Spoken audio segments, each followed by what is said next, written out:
buenas tardes. Vamos a dar continuidad a esta mesa del Comité de Desarrollo de la Red. Y a continuación tenemos la participación de nuestro compañero César Raúl, quien viene del TEC de Monterrey, a hablarnos sobre el tema de SCADA. Y sí, aquí por favor. Ya está la presentación ahí, entonces los dejo con él. Muchas gracias por estar aquí presentes. Bueno, me pidieron hablar sobre SCADA, entonces hice una presentación un poco dentro de un contexto diferente donde podemos incluir SCADA. Entonces, voy a dar instrucciones de la siguiente, entonces, por favor, la siguiente. Si quieren, pónganlo en modo pantalla completa, que está en ver. Vete a la opción, al menú de ver. No, en el menú de ver, ¿no? Aparece. Bueno, es lo mismo. Entonces, el título de la presentación debería ser y evolución de ¿cómo se llama?, del Internet industrial. Dice modo pantalla completa, ahí está, si quieres verla. Esa mera. Ahí está. Entonces, la que sigue, por favor. Entonces, esta es la agenda. Voy a tratar de ir rápido. Cualquier duda la veremos al final. Entonces, primero hablar un poco de las redes de control industrial, luego las redes comerciales versus las redes industriales, algunas diferencias que hay entre ellas. Enseguida, los sistemas de control industrial, el origen, evolución y tendencias. Luego, las olas de Internet, por eso estoy poniendo sobre este contexto, particularmente por el contexto del CUDI. Hablar un poco de Smart Planet, dónde cae SCADA y estas redes industriales en ese contexto. También un poco la declaración de Internet industrial, los sistemas físicos, ciberfísicos más bien, y si nos da tiempo, o bueno, rápidamente, lo que es la grid inteligente. Es la que sigue, por favor.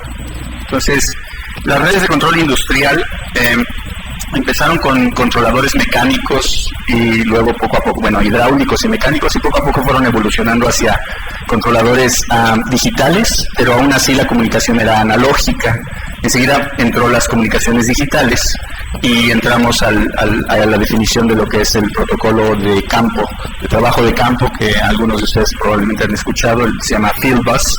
Y en los últimos años ha habido una evolución hacia incluir Ethernet en el ambiente industrial. Y esto, por supuesto, trae una evolución per se de Ethernet para que funcione bien en esos ambientes respecto a lo que encontramos ahí. Y bueno, la que sigue, por favor. Entonces, el término del título de esta primera sección es redes industriales. Y es la implementación de todo tipo de protocolo para interconectar componentes en la industria, que pueden ser máquinas, PLCs u otros componentes que podemos encontrar como sensores también, ¿no? En el trabajo de campo también. Entonces, se han usado mucho en el sector de manufactura, o se empiezan a usar también, pero en lo que es monitoreo de servicios públicos como la electricidad, el agua, el gas u otros. Sin embargo, el desarrollo de las redes de control industrial fue primordialmente motivado por la distribución de gas, petróleo y las industrias relacionadas. En los últimos años también, debido al avance que ha tenido Internet, pues han tratado de interconectarlas por los servicios que puedes acceder a través de ellos, el monitoreo que puedes acceder. Y bueno, vamos a ver que la principal diferencia entre las redes comerciales e industriales, hablando de las redes comerciales, las que conocemos para un corporativo, la casa, o bien lo que conocemos como Internet común, es básicamente el tipo de equipo físico y lo que se usa o la función. Entonces, la que sigue, por favor. Por ejemplo, en las redes de control industrial, se conectan máquinas y se conectan procesos reales. En cambio, en las redes Internet, por ejemplo, Ethernet u otras, se conectan personas a través de un acceso que podría ser el portal, o bien un software especializado o servicios. Obvio, si ustedes, la calidad de servicio entre las redes comerciales, que son las que conocemos, y las redes industriales cambia, porque en el caso de las redes industriales, lo vamos a ver un poquito más después también, son más enfocadas a eventos. Es decir, pasa una alarma y envías un paquetito que te dice hay una alarma y se va por toda la red y llega hasta donde tiene un actuador o bien una serie de actuadores. En caso de Internet, ustedes saben que el tráfico es muy mixto, últimamente creciendo más por el video, pero si repartimos el tráfico a nivel de flujo de paquetes, encontramos que todavía sigue la transferencia de datos siendo algo importante, es decir, un 70%, más o menos 80%, mientras que un 20% podría ser video o tiempo real, que podría ser voz, video u otras aplicaciones relacionadas. Obvio, la calidad de servicio para estas dos redes son diferentes, y si utilizamos la misma red, la misma infraestructura para transitar ambas, tendríamos que desarrollar mecanismos especiales para dar prioridad, sobre todo porque imagínense, en este escenario, imagínense que comparten información para controlar una estación, no una estación, sino una central nuclear que le envían, suponiendo, no bien encriptada y toda la información vía el Internet. Entonces, es obvio que tendría más prioridad que un servicio de video o un servicio de audio, por muy importante que este sea. Entonces, los mecanismos de calidad de servicio tendrían que ser modificados, de todos los que existen, por supuesto, o bien ustedes saben que la calidad de servicio es siempre un tema de desarrollo en las redes en general. Entonces, hay diferentes industrias. Para el caso de las redes industriales, por ejemplo, la manufactura discreta se refiere a manufactura de autos, de aviones o bien de máquinas, ¿no? En general. También control de procesos, automatización de edificios, distribución de servicios públicos, lo mencioné, y transporte y sistemas embebidos, ¿no? La que sigue, por favor, porque lo que dice ahí de arquitectura lo voy a explicar en la siguiente gráfica. Resulta que las redes industriales son más heterogéneas que las redes comerciales. Las redes comerciales son más planas. Ustedes tienen una máquina que se conecta a una, ¿cómo se llama? Ahí dice que no alcanzó a dar, un sitio pequeño, y luego ya una red más grande, ¿no? En cambio, la topología o la arquitectura en el caso de las redes industriales es más compleja, más diversa. Puede ser enlaces inalámbricos, alámbricos, sensores con diferentes características cada una. La red también local, pues imagínense sistemas SCADA o DSS con diferentes arquitecturas. Entonces son redes mucho más heterogéneas y no muy planas. Esa es una de las diferencias que existen básicas entre las redes industriales y las redes comerciales. La que sigue, por favor. Voy a hablar un poco de las características de las redes industriales. Entre ellas, la regla general, por ejemplo, es el tiempo de respuesta en las redes industriales debe de ser menor al tiempo de muestreo.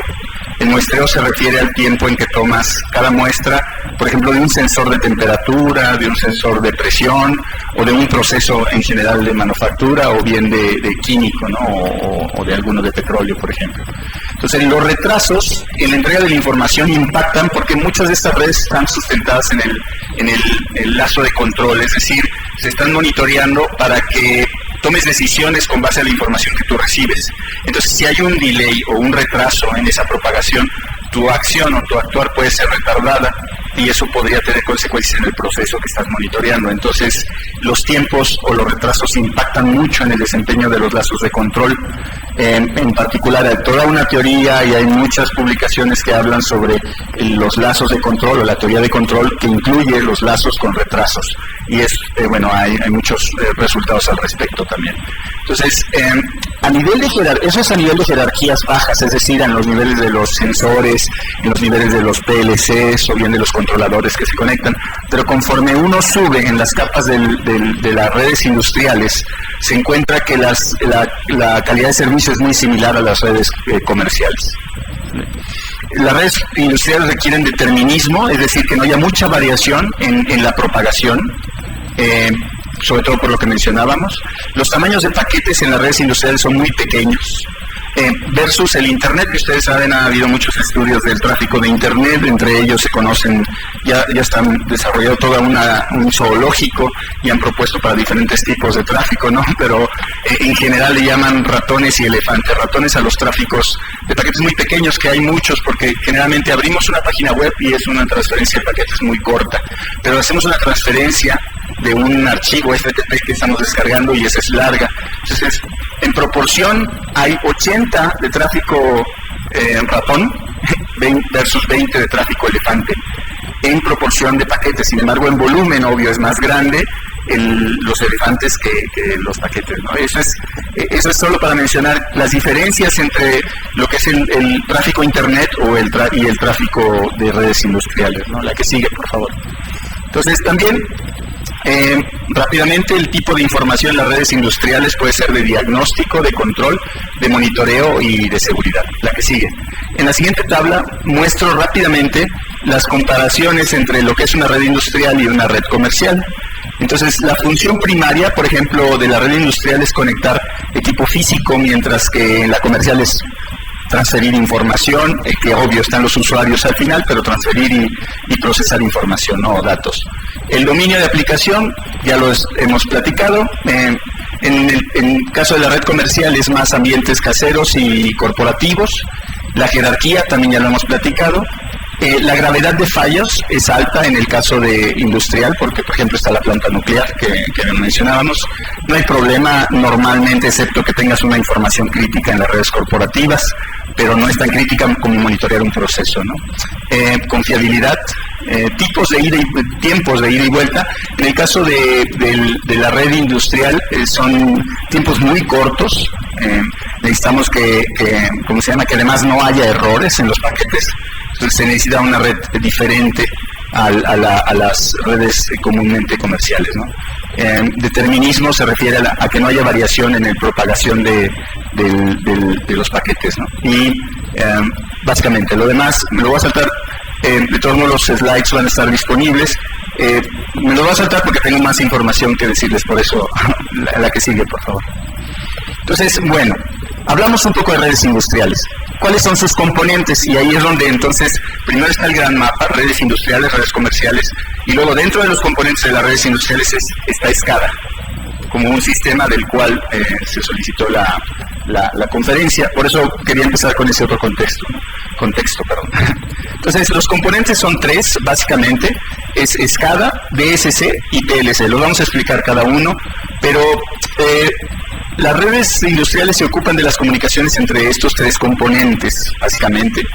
Y luego a estos componentes también se les llama sistemas de control industrial. Y básicamente las diferencias empiezan a desvanecerse porque cada uno los empiezan a hacer más inteligentes y luego se comparan. Dentro de uno embeben otro, por ejemplo un PLC puede estar dentro de un DSC o dentro de un SCADA. O se empiezan a mezclar, ya ven que son sistemas modulares donde pones un rack y hay muchos modulitos, entonces pones un PLC, un DSC, un SCADA, y empieza a ser como un poco muy difícil de distinguirlos. Y el nombre que se le está dando es PAC, que es Programmable Automation Controller. La que sigue, por favor. Tampoco me voy a detener, son definiciones básicas, pero voy a pasar a la diferencia más bien de SCADA y DSC. La que sigue, por favor. Un PLC todos lo conocemos. No estoy seguro si todos lo conozcamos, pero un PLC es una computadora industrial, ¿sale? Y surge de la necesidad de que había muchos relevadores en la industria y necesitaban integrar todo en un sistema que fuera más fácil de programar, de adaptar, de modificar, de reparar, etcétera, etcétera. Y entonces hacen computadoras industriales y a partir de ahí pues empiezan a desarrollarse los PLC. No es otra cosa más que un controlador, una computadora con entradas y salidas con voltajes para que puedan controlar motores, etcétera, etcétera, ¿no? Que se encuentran en la industria y está sustentado en los estándares que ahí mencionan. La que sigue, por favor. Entonces tenemos un PLC, aquí está en el centro, tienes el sistema de configuración, tienes la memoria de todos los datos y eventos y controlas todos componentes que están distribuidos en la red industrial, que pueden ser sensores de visión, sensores de tacto, sensores de proximidad, sensores de luz, etcétera, ¿no? Entonces todos se conectan al PLC, que es la computadora industrial que toma las decisiones de acuerdo a la información que recibe de ellos. La que sigue, por favor. Entonces, SCADA, que al final es una de las peticiones importantes. Entonces, el sistema SCADA es solamente la parte software. O sea, aunque tiene su hardware, está centrado primordialmente en el software. Una traducción que he estado usando para software, digo, capa de soporte de código. Podemos decirle software, pero es la parte de código, la parte de virtual, la parte no tangible. Pero bueno, entonces, está primordialmente arriba de la capa física, no ejecuta ningún control, el SCADA. El enfoque es adquisición de datos y presentación al humano. O sea, hay mucho de interacción humano-computadora, porque hay que presentar de alguna manera, como vieron en el dibujo anterior, una manera fácil de entender y estar monitoreando los valores que cambian en esa red a través de interfaces desarrollados en humano-computadora. Ejecutan comandos de alto nivel y monitorean el soporte físico de control, que es el hardware de control, distribuido geográficamente en distancias largas. Y la arquitectura es una terminal remota que se le llama RTU, y luego una terminal que controla esas RTU, que son las MTU. La que sigue, vienen algunas figuras después que van a quedar más claros. Entonces, los sistemas SCADA son manejados por eventos, como lo decía hace rato. Cambia el valor de una alarma y esa alarma es enviada al centro de comando, y el centro de comando toma decisiones, ¿sale? O bien lo mandan al controlador, que tomaría decisiones. Hay dos capas de aplicación cliente, una es el HMI y el otro es el servidor de aplicaciones. El servidor es la MTU, o podría funcionar, que también se puede comunicar con otras MTUs. Y hay varios modos de comunicación, ¿no? Usando Ethernet como el servidor o productor consumidor. La que sigue, por favor. Entonces, también contienen otras herramientas para hacer debugging, estar haciendo simulaciones, etcétera, o bien para comunicar información o enviar por internet, ¿no? Desafortunadamente, los sistemas SCADA también son muy afectados por la evolución de las tecnologías de información, es decir, los sistemas operativos, el CPU, la evolución de los sistemas de información. Entonces, no hay ciertos estándares que han sido adoptados, pero no hay un estándar que diga solo bajo estas circunstancias. Entonces, el ciclo de vida de un SCADA tiene que ser considerado cuando se adquiere. Es una preocupación creciente la seguridad de los datos y de la información en la red. La que sigue. Entonces, este es básicamente un SCADA. Si se fijan, hay un HMI. A ver, ya no estoy viendo. Bueno, por ahí se ve. Entonces, ahí está el HMI y luego está el SCADA, aquí está, que se comunica a las terminales remotas o a los PLCs que están lejanos vía una red de comunicaciones alámbrica, inalámbrica, WAN. Y bueno, obtiene la información y es lo único que hace, monitoreo y supervisión. La que sigue, por favor. Los componentes de la arquitectura, pues ahí está la interacción hombre-máquina, los diagnósticos remotos, y este es el lazo de control. Si se fijan, está el sistema, el proceso que se controla, los actuadores, el controlador y el servidor, ¿no? Que es el lazo de control cerrado. La que sigue.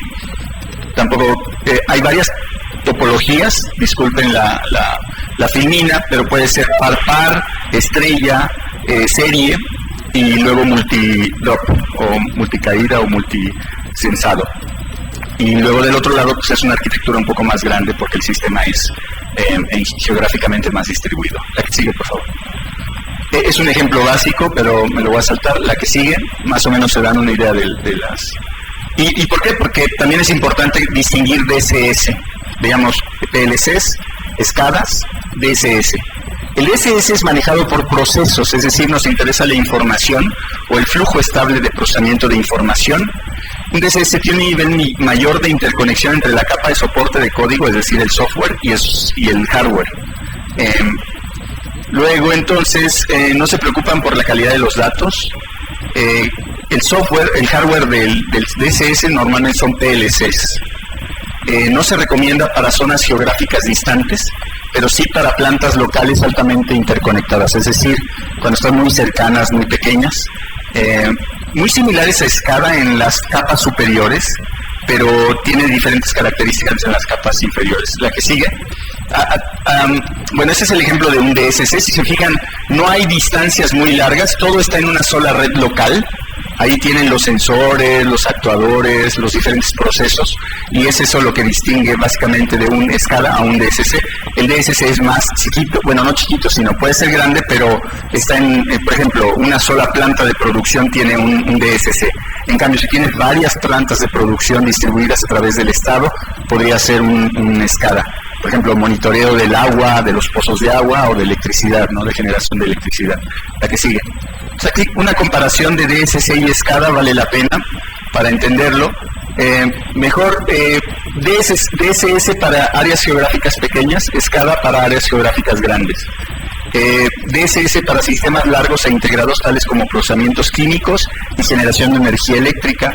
SCADA para múltiples sistemas independientes tales como manufactura discreta. Por ejemplo, cuando se manufactura, ustedes saben que cuando se manufactura un auto hay una parte en China, una parte en India, una parte en Europa. Ese es más o menos ¿cómo se llama? Un SCADA de largo alcance. Pero si tienes un proceso químico en tu propia empresa, tendría que ser más un DSS. Entonces, buena calidad de datos y confiabilidad media en el DSS, pobre calidad de datos y confiabilidad media por las distancias y por todas las variaciones en el caso de SCADA, y en el caso de DSS el soporte para control de lazo cerrado, el soporte físico eficiente en potencia, a menudo enfocado a detección de señales binarias en el caso de SCADA por ser discreto. La que sigue, por favor. Entonces, todo empezó cuando querían desarrollar protocolos de automatización de manufactura para estos tres diferentes sistemas. Y bueno, viene toda una evolución de diferentes enfoques, esfuerzos de la automatización en las industrias. La que sigue, por favor. Y por ahí aparece en algún momento el protocolo Fieldbus, más bien con este estándar que es el IEC 61784, perdón, el 61158, ya que el IEC 61784 está en proceso. Para explicárselo rápido, imagínense que se necesitaba para estos procesos de automatización tener la comunicación con un solo bus de datos de muchos sensores, no un par de hilos por cada sensor, sino solamente un par de hilos para todos los sensores. Eso es lo que hace el protocolo Fieldbus y sus hijos y similares, porque no es el único. Por ahí pongo que están varios desarrollándose. Por ejemplo, está el Profibus, que está en Alemania, FIP, que está en Francia, PENET en Dinamarca, y hay un chorro. Y hay toda una discusión. Aquí quien gana básicamente es la industria, porque ella dice, yo desarrollé este protocolo y mientras los consumidores absorban ese protocolo, pues ellos se convierten en el estándar de facto. Es como en todos los otros desarrollos de ¿cómo se llama?, de TCPs o bien de otros protocolos, ¿no? En donde mientras más se use se convierte en un estándar de facto y por lo tanto pues ganan mercado, y eso es lo que pasa. Entonces, el Fieldbus trataba de sustituir ese tipo de señalización que tenían de nuevo uno por cada sensor, mientras que ahora nada más se usa un par de hilos para todo ello. Y hay tres evoluciones básicas. El protocolo Fieldbus, se llama en serie, empezó de arquitecturas monolíticas a distribuidas a red, y de repente empieza en años pasados a aparecer Ethernet. En los últimos años empieza a aparecer con la propuesta ISA 100.11a, Wireless HART y WIA-PA, que son redes industriales inalámbricas para este tipo de aplicaciones, ¿sale? Entonces, obvio, por la difusión de las redes inalámbricas, empiezan a desarrollar también por el otro lado estándares abiertos, y estos son esos que menciono ahí, luego casi compatibles con el IEEE 802.15.4, que es el Zigbee.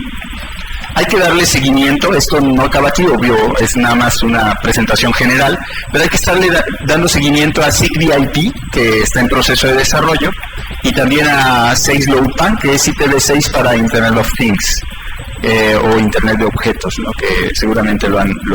De hecho, es IPv6 Low Wireless Personal Area Networks, que es IEEE 802.15.4, pero con IPv6.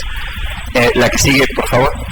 Entonces, aquí les muestro una herramienta de prospección tecnológica que se actualiza cada año, es de Gartner, el Hype Cycle de Gartner.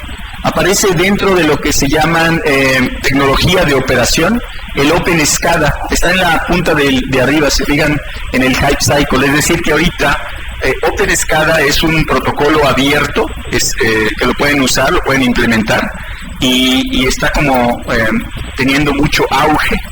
En el caso del Hype Cycle, para explicárselo rápidamente, lo que aparece hasta abajo está como en desarrollo e investigación. Mientras empieza a madurar la tecnología, sube y luego llega al máximo pico de expectativas, se compra y empieza un periodo de decepción porque no cumple con todos los requisitos. Es igual como ahora salió un protocolo nuevo, por ejemplo de TCP, lo prueban y dicen no siempre nos sirve para bajo ciertas circunstancias, y luego entonces siempre están mejorando, ¿no?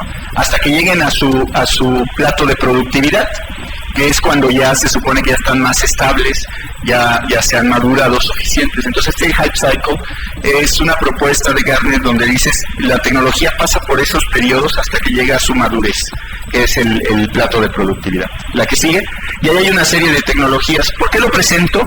Porque lo relacioné con Internet al final, porque viene, obvio, todo esto de las olas de Internet, ¿no? Venimos del Internet de los mainframes, de los desktops, luego de los sistemas embedidos, y actualmente se está pasando a la Internet de objetos, ¿no? La que sigue, por favor. También hay tendencias en Internet de objetos. Todas esas son tecnologías que se monitorean para particularmente ese paradigma tecnológico. Y ahí ven, por ejemplo, Dash 7, que es un protocolo que compite con Zigbee. Dash 7 más o menos transmite a la misma velocidad, 200 kilobits por segundo, solo que su alcance es más de 1 kilómetro, por ejemplo, mientras que Zigbee tiene 100 metros. Entonces, obvio, tiene muchísimo mejor desempeño que Zigbee para ciertas aplicaciones también. Y luego vemos ahí, por ejemplo, Big Data, que muchos de ustedes conocen. También por ahí aparece Internet of Things, Internet de objetos, en particular dentro de Internet de objetos, pero también 6 low pan, si se fijan, está en la decepción ya. Y hay otro tipo de tecnologías, ¿no? Áreas, redes de área en casa, etcétera. La que sigue. Y vienen otras. La que sigue, por favor. Bueno, todo esto en su momento, por ahí del 2005, la ITU publicó un white paper que está disponible, ustedes pueden buscarlo, se llama Internet of Things, creo que sí, y es un reporte más grande, pero el que está disponible es como de 20 páginas.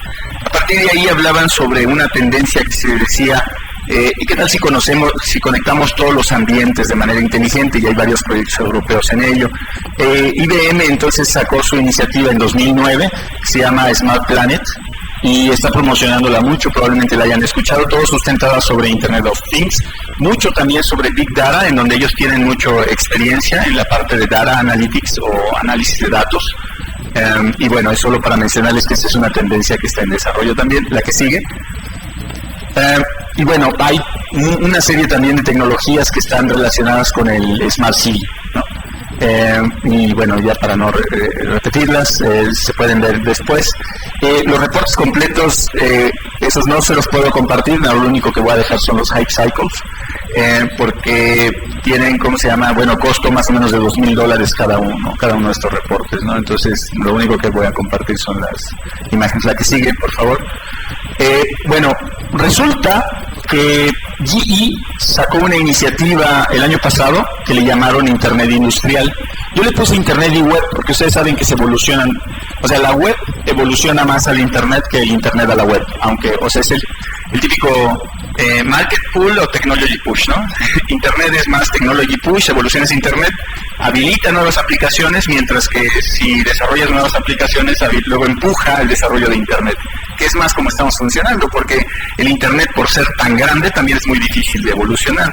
O sea, no vamos a cambiar roteadores de la noche a la mañana, por lo que cuestan, y tampoco las ¿cómo se llama?, telefónicas, o bien todas las proveedores de servicios de telecomunicaciones tampoco van a sustituir toda esa infraestructura. Entonces es más lo que evoluciona o que empuja la evolución del Internet son las aplicaciones. Entonces, ¿cómo definen ellos Internet industrial? Bueno, es todo lo que tiene que ver desde la producción, bueno, es la nueva ola, según GE, y todo lo que tiene que ver desde la producción, conectividad, trazabilidad, monitoreo de todos los procesos industriales. ¿Sale? Y ahí estiman que es mucho dinero. Es bueno, obvio, se sustentan en ese paradigma ellos, ¿no? Y está primordialmente enfocada a, bueno, hay algoritmos de inteligencia artificial, Big Data, Internet of Things y también comunicación entre máquina y máquina como esenciales para este paradigma de Internet industrial. ¿La que sigue? Es otro mapa que, bueno, ahí mapea, por ejemplo, qué tipo de redes, por ejemplo, aquí dice dispositivos inteligentes, sistemas inteligentes, ¿qué dice ahí? Ya no la inteligente, dice. Bueno, no lo alcanzo a leer, pero bueno, ustedes sí lo leen. Y luego, por este otro lado, también tienen diferentes beneficios, ¿no? Para cada uno de ellos, de las etapas, por ejemplo, en este caso de manufactura de aviones, desde los dispositivos que se fabrican hasta los usuarios. La que sigue, por favor. O sea, tienen bueno, resulta que hay otra tendencia en la cual muchos laboratorios están metiendo mucho dinero que se llama los sistemas ciberfísicos. Imagínense que embeden computación en un sistema físico, cualquiera que este sea, o bien la computación se modifica de acuerdo a la evolución del sistema físico. Es como la integración de tecnologías o la convergencia de tecnologías también. Diferente a convergencia tecnológica, como a veces lo interpretamos de que video, voz, datos, no. Es otro nivel de convergencia de tecnología, a más bajo nivel, donde dicen la computación se embebe en el fenómeno físico. Eso se le llama sistema, bueno, imagínense, sistemas físicos y ahora pónganle cyber, es decir, pónganle cómputo, pónganle software, pónganle interconectividad. Ese paradigma se espera que desarrolle toda una industria nueva en los próximos años y por eso están invirtiendo mucho varios laboratorios, ¿no? La que sigue, no voy a detener en eso. Y obvio está también muy relacionado, un poco conectado, SCADA con la red inteligente, red eléctrica inteligente. Ustedes saben, por ejemplo, solo para darles estimaciones, en México, en el 2010 gastamos aproximadamente 200 terawatts hora y se espera que en el 2025 gastemos 400 terawatts hora, si seguimos al mismo ritmo de crecimiento, ¿no? Ese es un reporte que hizo la Secretaría de Energía. Bueno, el dato pues se obtuvo de ahí y por lo tanto es importante entrarle al monitoreo de redes eléctricas y, sin embargo, como lo decía hace rato, los sistemas SCADA no están preparados para adaptarse a Internet porque son tradicionalmente desarrollados por industrias propias, con sus propios estándares. Entonces, y tampoco están estandarizados a nivel de Internet, entonces tienen problemas ahorita para integrarse. Y eso hace que el paradigma Smart Grid también pudiera ser un mercado para ellos. Sin embargo, hay iniciativas, la que sigue. Este que estoy poniendo aquí es un sensor de temperatura que monitorea tu comportamiento, se llama Nest, la compañía. Miro, pues, monitorea tu comportamiento de temperatura en tu casa y eso te manda, por ejemplo, cómo estás modificando. Incluso toma él decisión después de cómo, de acuerdo a cómo esté y de acuerdo a la temperatura, los días, etcétera, como te gusta. Hay una distribuidora muy famosa en Estados Unidos de cable, de servicios de cable, y ellos van a aliarse a otra compañía, Ecofactor se llama la otra compañía, para empezar a dar servicios de esta naturaleza también a los usuarios. En fin, la que sigue. Y bueno, los sistemas SCADA han sido desarrollados con estándares propietarios, por lo que no son compatibles para estas aplicaciones. Ese es un detalle que están pensando en cómo salir adelante, pero hay muchos proyectos en lo que es Smart Grid. La que sigue. Y esos son todos los estándares de Smart Grid, que, bueno, obvio está tendiendo a hacer también la comunicación con TCP/IP. Ustedes conocen el esfuerzo de Cisco para todo lo que es Smart Grid, ¿no? o gestión de la energía vía Power over Ethernet y estas cosas, ¿no? Entonces, la que sigue, por favor. Creo que ya estoy terminando, ¿eh? La que sigue, porfa. Bueno, solo un último hype cycle de sustentabilidad con todas las tecnologías que están relacionadas, donde aparecen estas y otras más. Y next, o la que sigue, porfa. Ya, eso sería todo. Entonces les agradezco su atención.